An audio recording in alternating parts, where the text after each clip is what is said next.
असांजा मुर्शिद हुआ साईं मोहम्मद हसन अब्बासी रहमतुल्लाह अलैह। ही गुनहगार वॾो खुशनसीब आहे त मुंहिंजो वालिद साहब जेको हो, मुंहिंजो वालिद साहब बि हुयो ऐं मुंहिंजो मुर्शिद बि हुयो। चओ सुभान अल्लाह। मुंहिंजो वालिद साहब, मुंहिंजो मुर्शिद बि हुयो, मुंहिंजो पीर बि हुयो। असां कादरी सिलसिले जा आहियूं। अब कादरी सिलसिलो ॿुधो अथव? शेख अब्दुल कादिर पीरान पीर रहमतुल्लाह अलैह ॿुधो अथव? मां तव्हांखे पीरान पीर रहमतुल्लाह अलैह जो कादरी सिलसिले जो हज़रत अली साईं सभचो रज़ियल्लाहु ताला जो शुजरो पढ़ी तो ॿुधायां।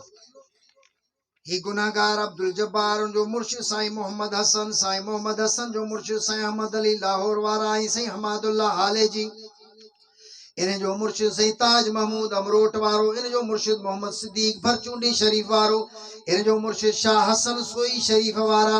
इन जा मुर्शिद साईं मोहम्मद राशिद रोज़े धणी रहमतुल्लाह अलैह। चओ सुभान अल्लाह। चओ न सुभान। इन जा मुर्शिद साईं मोहम्मद बकार रहमतुल्लाह अलैह। इन जा मुर्शिद अब्दुल कादिर जीलानी। इन जा मुर्शिद मोहम्मद सालेह। इन जा मुर्शिद सैयद शमसुद्दीन रहमतुल्लाह अलैह। इन जा मुर्शिद सैयद हामिद गंज बख्श। इन जा मुर्शिद सैयद अब्दुल कादिर राबे। इन जा मुर्शिद सैयद अब्दुल कादिर सालिस। इन जा मुर्शिद सैयद हामिद गंज बशकलान। इन जा मुर्शिद सैयद अब्दुल रज़ाक।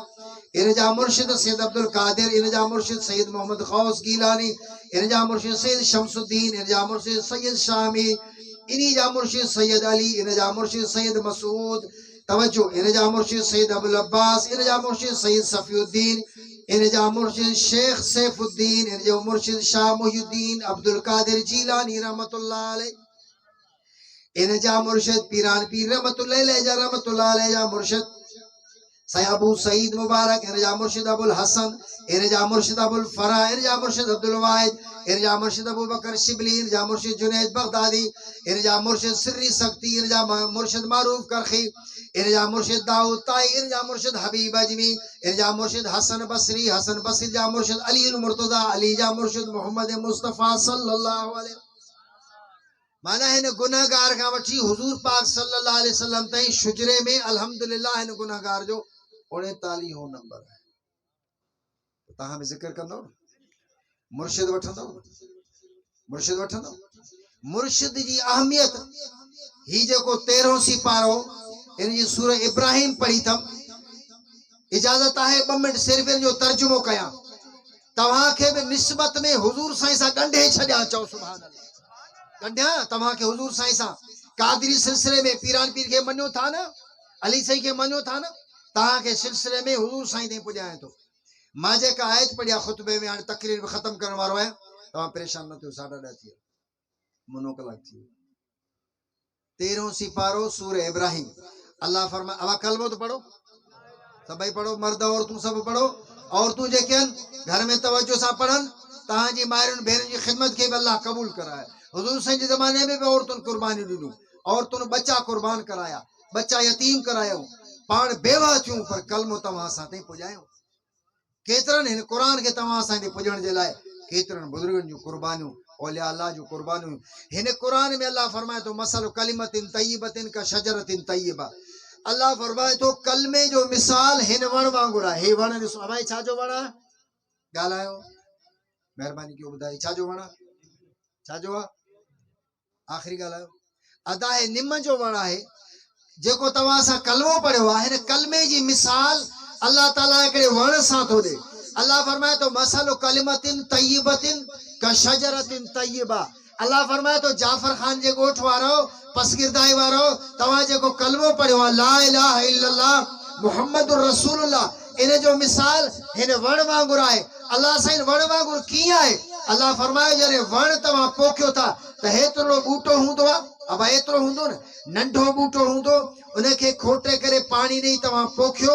हाणे रिढ ई बकरी जे भेल खां बि बचाईंदो, सर्दी गर्मी खां बि बचाईंदो न था। घणो पाणी भी न ॾींदो, नंढो बूटो आहे सड़ी वेंदो, सफ़ा खुश्क भी न कंदो त सुकी वेंदो। इहे सभु परेशानियूं इन वण ते ईंदियूं। बकरी भी खाईंदी त बि वण तबाह, जे रिढ खाई वई नंढड़े वण खे त बि तबाह, जे उस घणी लगी त बि तबाह खत्म थी वेंदो, जे पानी घणो आयो त बि खत्म थी वेंदो। अल्लाह फरमाए थो नंढड़े बूटे ले जाए मालीअ जी ज़रूरत आहे। जॾहिं हिन बूटे जी संभाल कंदो, चौधारी सिरूं ॾींदो, रिढ बकरी जे भेल खां बचाईंदो, पूरो पानी ॾींदो, न घणो न थोरो, सर्दी गर्मी खां बचाईंदो। अल्लाह फरमाए थो फरहा फिस समाए, इन जूं पाड़ूं जेके आहिनि वण जूं हाणे ज़मीन में लॻी वेंदियूं। जॾहिं पाड़ूं ज़मीन में लॻी वयूं, फरहा फिस समाए, इन जूं टारियूं मथे हली वयूं। हाणे अबा हिन निम जे एॾे मज़बूत वण खे न तूफ़ान केराईंदो, न उनजो ख़तरो, न रिढ बकरी भेल कंदी, इन जो ख़तरो कोन्हे। छो त क़ुर में अल्लाह फरमाए थो इहे वण जॾहिं पाड़ूं ज़मीन में हली वेंदियूं, चोटियूं आसमान में हली वेंदियूं। अंब जो मिसाल जी ॻाल्हि वण हुजे, पाणी ॾियण जी ज़रूरत कोन्हे, पाड़ूं ज़मीन में हली वयूं, पाणे रगुनि मां पाड़ुनि मां पाणी चूसे करे वण खे ॾींदियूं। तो ती उकलहा कुल हीन, क़ुर चए थो त हाणे इन वण जो मेवो तूं सॼी उमिरि खा। त कलमे जे लाइ बि अल्लाह फरमाए थो मसलो कलिमतिन तय्यबतिन का शजरतिन तय्यबा।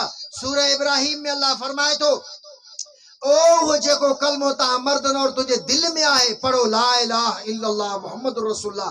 इन कलमे जे लाइ अल्लाह फरमाए थो तुंहिंजे दिलि में जेको कलमो आहे, इहो कलमो बि इन वण वांगुरु अथई। जीअं वण नंढड़ो हुयो, रिढ बकरी जे भेल खां बचाई पियो, सर्दी गर्मी खां बचाई पियो, त सर्दी घणी लॻी त सड़ी वेंदो, पाणी घणो ॾींदो हेतिरे बूटे खे बि सड़ी वेंदो। इनखे संभालियो त दिलि में जेको कलमो अथव ला इलाहा इल्लल्लाह मुहम्मद रसूलुल्लाह, असां पुछंदासीं क़ुर खां, सूरह इब्राहिम खां, त हिन वण खे त जॾहिं नंढड़ो हुयो बकरी खाई वेंदी, दिलि में कलमो आहे, इनखे बकरी कीअं खाईंदी, इनखे गरम सर्द पाणी कीअं नुक़सान ॾींदो। अल्लाह फरमाए थो तुंहिंजे दुनिया वारे वण, तवजो कयो अदा, तव्हांजे दुनिया वारे वण खे घणो पाणी थोरो पाणी सर्दी गर्मी या बकरी साड़े वेंदी, पर जेको दिलि में कलमो आहे, इन वण खे कलमे वारे वण खे वरी नफ़्स ऐं शैतान खाई करे तबाह। समझियो? जेकॾहिं नंढे वण खे रिढ बकरी खां न बचायो त उनखे बकरी खाई वेंदी। ऐं जॾहिं तव्हां कलमो पढ़ियो ला इलाहा इल्लल्लाह मुहम्मद रसूलुल्लाह मर्दन औरतुनि, त कलमे जा दुश्मन वरी नंढड़े वण जा दुश्मन रिढ बकरियूं, कलमे जा दुश्मन नफ़्स ऐं शैतान। घणा ॼणा? ब नफ्स ऐं शैतान। अल्लाह फरमाए थो नफ्स ऐं शैतान खां पंहिंजे कलमे खे बचायो। अल्लाह साईं कीअं बचायूं? मां कल हदीस पढ़ी आहे, हज़रत जाफ़र रज़ी अल्लाह ताला अन्हु फरमाए थो, नबी साईं फरमायो त दिलि में जॾहिं दिलि जे भरिसां शैतान, जीअं डॉक्टर इंजेक्शन भरंदो आहे, सुई भरंदो आहे, पोइ सुई भरे करे मरीज़ खे हणंदो आहे, त शैतान ऐं नफ्स ख्वाहिशात जूं, चोरी ठगी बदमाशी कया, कूड़ हणा, पराई औरत खे ॾिसां, निमाज़ न पढ़ा, ज़िक्र न कया, इहे सुई ज़हर जी भणे दिलि में हणंदो आहे। जॾहिं को बानो या बानी ज़िक्र कंदो आहे त उहो शैतान वरी पोइ ते थी वेंदो। सम्झो? जॾहिं बानो ज़िक्र कंदो आहे, शैतान पोइ ते थींदो आहे। ओ इहो हिन वण खे रिढ बकरी खाए ऐं कलमे वारे वण खे नफ़्स ऐं शैतान तबाह कंदो। तंहिंजे करे अल्लाह फरमाए थो कलमे जी तव्हांजे दिलि में जेको कलमो आहे, उनजी मिसाल ईअं आहे जीअं ही वण आहे, वण खे न संभालींदे तबाह थी वेंदो।